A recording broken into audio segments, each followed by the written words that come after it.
Hello, everyone. My name's Richard Smith. I'm the director of the Tank Museum. This is another one in our series of Tank Museum people at home doing talks on subjects that we're interested in and some of our pet topics. So what are we going to be talking about today? Well, what we're going to be talking about today, for me, is the culmination of 14 years of work. It's 14 years of time spent watching the army, and it's become a central question for me that's come now to dominate my thinking about military culture, about the nature of armies, of tank tactics, and of design. And the question for today is, why do soldiers wear hats? Now, it might seem like a trivial question considering the introduction and the build-up I've just given it, but this is a question which has genuinely dominated my thinking about the army for more than a decade. And it's driven by a key moment just over 10 years ago when I was escorting a recently arrived lieutenant colonel across the Tank Museum site. We left the building and he immediately put his hat on. And it occurred to me at that moment that something strange had just happened, because we were only walking for a few yards. It wasn't cold. It wasn't sunny. I wasn't wearing a hat, and neither was anybody else. But he instinctively felt incomplete without a hat on.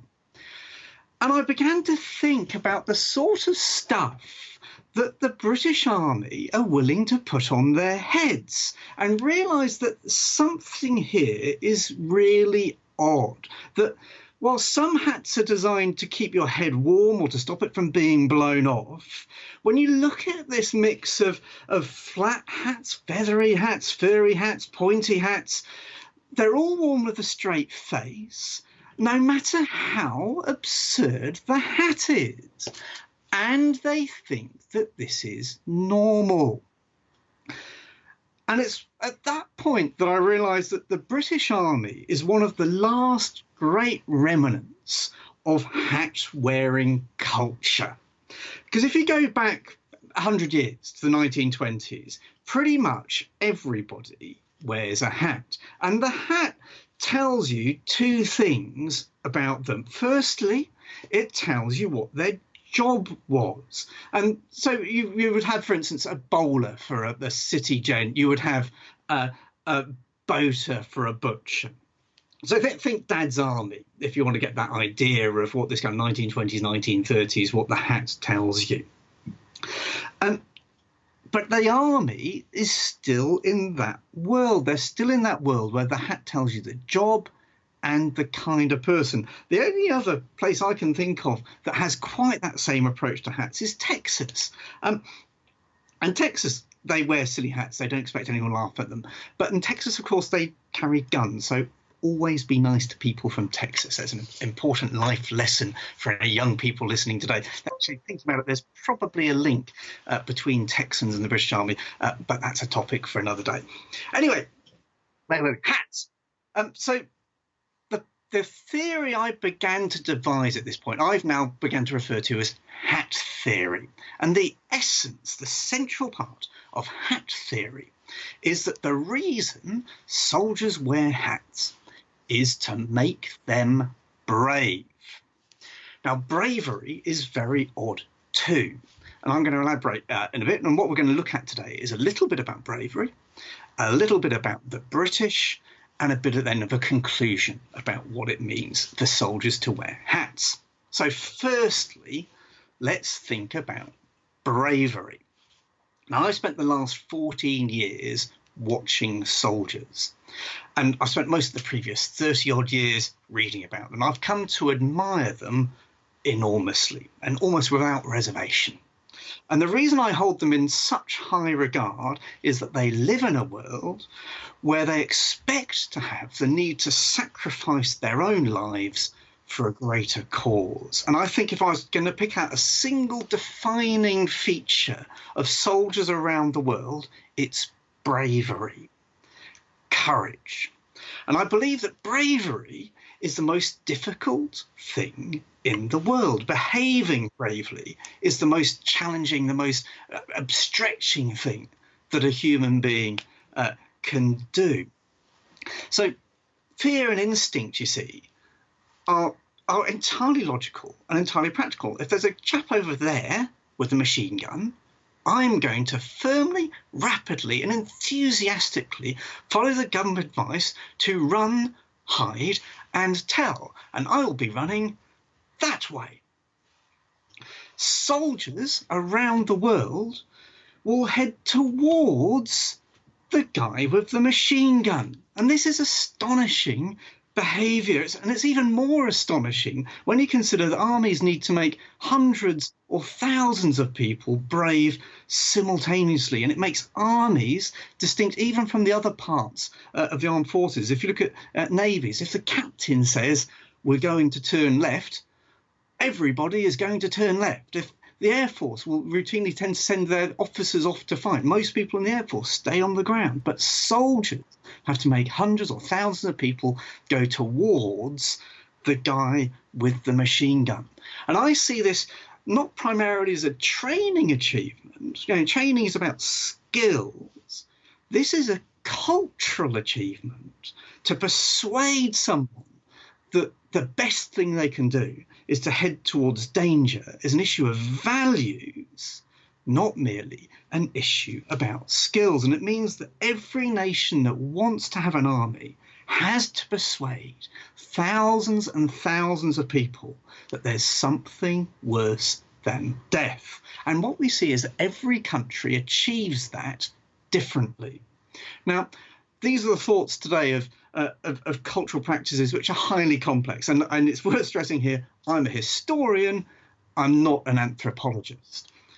However, it is possible to see that countries do bravery differently. What countries tend to do is they take a national characteristic of things that are seen as the worst thing that can happen to you, and they amplify them into their armies culturally. So I'll give you a couple of examples. I've got a lot of German friends, and the worst thing that you can do in Germany is break the rules. Now, you'd rather die if you're German than break the rules. Therefore, what Germans do is they say the rules say you have to be brave. So look at people like Prussian jewelers and their scars. There's an example on that. Look at Russians. They're the most brutally logical people, and actually bizarrely sentimental people in the world. The brutal logic you can see in the Second World War. So the Russians will say, yes, if you go towards the guy with a machine gun, you'll probably be killed. But behind you is another guy with a machine gun. If you go backwards, you'll definitely be killed. This is brutal logic to the way that Russians operate. You see the same in their engineering. My wife's Australian. Yeah, it's not her fault. Australians and their slightly less mouthy cousins, the Kiwis, are some of the most effective soldiers in the world. Their record in the First and Second World War, difficult to surpass on any measure. Now, if you look at Australia and New Zealand, the worst thing that can happen to you there is losing. And if you want the proof of this, just look at any video of Ricky Ponting, the Australian cricket captain, after they lost a cricket match to the Ponds, and look at his face and what it's telling you. For the Kiwis, the New Zealanders, look at the national period of mourning and denial that happens if the All Blacks lose a rugby match. Losing is worse than death. It's what makes them such tremendous soldiers. But when it comes to hats, those guys tend to wear hats for practical purposes. The British, who are the most obsessed with hats, do things differently. So what about the British? And I'm going to talk, the second thing I'm talking about is the British. So about the British, if you're not fortunate enough to be British, and I know a lot of people watching this video are sadly in that situation, and you need to understand that being British is not nearly as easy as it looks. Now, we live, you see, in a society that prizes things like the appearance of effortless brilliance, but is also unforgiving of lack of rigour. We love our celebrities, but we will not tolerate anybody who is seen to take themselves too seriously. And when it comes to the worst thing that can happen to you in Britain, and especially England, it's pretty straightforward. The worst thing that can happen to you if you're British is embarrassment. Embarrassment is worse than death. It's why we speak so obliquely. It's why we're so difficult to work with. It's when you're dealing with British people and there's a sniff of them being embarrassed, they either clam up and they never ever speak to you again, or they'll be saying things you like, are you calling me a liar? So being British is hard, and embarrassment is the worst thing that can happen to us. And the worst form of embarrassment is to be cast out from us. It's to be that sense of excluded from the group, to have a sniff of becoming them. So not belonging to the group, the feeling of ostracization, is the worst form of embarrassment, the feeling of being out on a limb. So that feeling of being us is critical to the British, and this underpins hat theory. So what we want to think about now is, how does the British go about creating an us? Well, we do it by all sorts of different means. So we do it by things like eating together. So if you think Oxford and Cambridge colleges, think officers' messes, eating together, dining together in a formal setting. It's a very, very British thing to do, and it creates this feeling of a group. And we do it by things like nicknames. So if you think of the huge range of nicknames, think football team nicknames, Spurs, Gunners, and of course the all-important Yellows, Oxford United. But nicknames show a sense of belonging. They're used between people who know each other well. We do it by creating, in particular, we create thems. So if, again, using a football example, an Everton supporter every week checks 2 results. And you need 2 results to go your way for the perfect week. So Liverpool have to lose for an Everton supporter to be truly happy. The Paras need the Marines. Yorkshire needs Lancashire. You can think of national them. So I'm not going to use the Brexit word because that would be bad, but think about the nature of them in that whole debate. And we do it through ceremony and tradition. If you think about the British delight in parades, our delight in silly walks, odd habits after dinner, these are all things that we do, and they help define we. We do it by greeting each other in peculiar ways. So bowing, rolling up a trouser leg, left-handed handshakes for the Scouts, waving your arms in a strange manner. Strange greetings create a sense of we. They also create a sense of hierarchy. But most of all, and most importantly, we do it by dressing funny. So again, think at a football example, how many people at a Newcastle match are going to wear black and white stripes who probably aren't going to get a game that day? When you think what you wear associates you with a group, so think goths and punks and the royal family, aristocracy, academics, dressing funny really works. And dressing funny helps you define your status in a group. So it tends to be the more important you are, the sillier the outfit becomes. And that's something which goes through all sorts of aspects of British life. And what better way, and the most simple way, to dress funny than to wear a hat? And what these things do is they combine to create the most astonishing us. And if it's done in the right way over an extended period, then separation from us, the value of that sense of belonging is more important than death. So for the army, that sense of us not only includes all those things that I've just been talking about, but it includes a set of values which includes we fight, that's what we do. We close with the French, I mean the enemy, because that's how we do it. And we are brave, and we will win that battle. So this sense of us includes the value of bravery, and the hat is that most visible symbol of who we are. So what does this mean for us in the 21st century? Well, firstly, we should all be pleased to know that hat-wearing culture in the army is alive and well. Now, it doesn't always look it, but I'm going to show you now a picture of a photograph from Afghanistan.